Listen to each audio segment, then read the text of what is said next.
The morning sun hit the base parade ground, glinting off medals and brass buckles as soldiers lined up for inspection. Among them stood a quiet woman in standard fatigues, her posture straight, her eyes calm beneath the brim of her cap. She didn't stand out, not by rank, not by size, just another face in the crowd.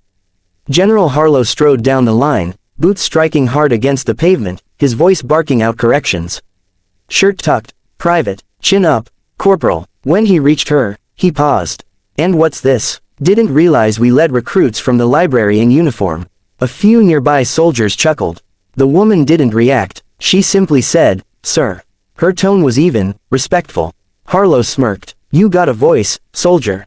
"Didn't hear you, sir." "Yes, sir." He leaned closer, his breath heavy with arrogance. "Where's your unit from, soldier?"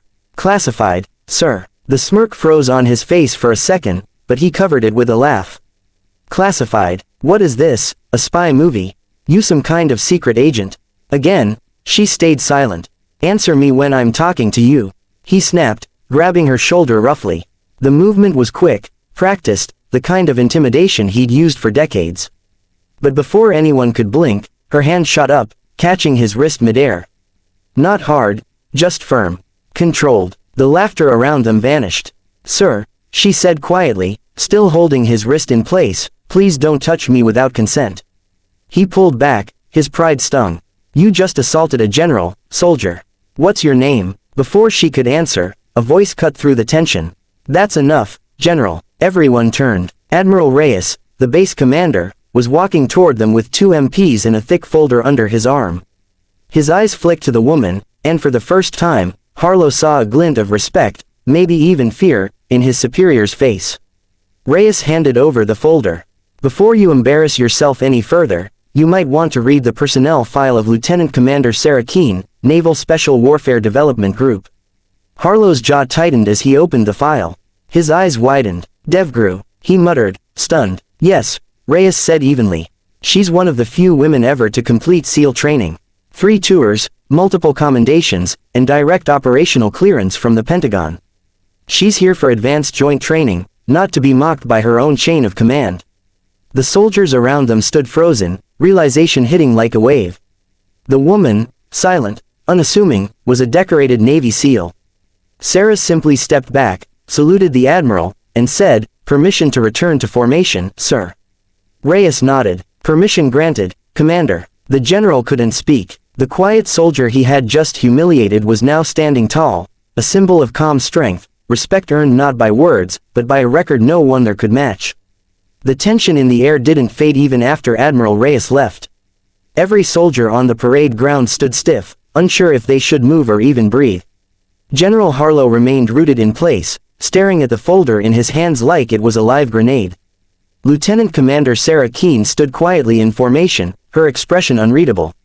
She hadn't raised her voice once. She hadn't needed to. The truth alone had done all the damage. Finally, Harlow took a deep breath and turned toward her. His voice, once booming with arrogance, came out measured now, almost uncertain. "Commander Keene, He stopped, searching for words that didn't sound weak. "I owe you an apology." She met his eyes, calm and composed. "Sir, that's not necessary. I understand misunderstandings happen." He swallowed hard. "No, Commander, what I did was unprofessional. Disrespectful." He glanced around at the soldiers still frozen in line. "And it set a terrible example." Her gaze softened slightly. "Respect isn't about rank, sir. It's about conduct." For a long moment, no one spoke. Then the general nodded slowly. "Understood." He turned toward the watching formation. "At ease, soldiers." The men relaxed, but no one dared whisper. They all understood what they had just witnessed, a quiet, controlled kind of power that didn't rely on intimidation or loud orders. As the crowd dispersed, Harlow followed the admiral to the command office. The door shut behind them, and for the first time in years, the general looked shaken. Reyes sat down, folding his hands. "You've served long enough to know better, Harlow. That woman has done more for this country than most of us combined." Harlow rubbed his temples. "I know, she didn't look like one." Reyes' voice turned cold.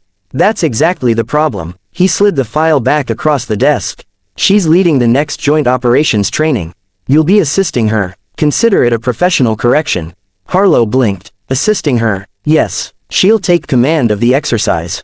You'll support. Dismissed. The general left the room without another word.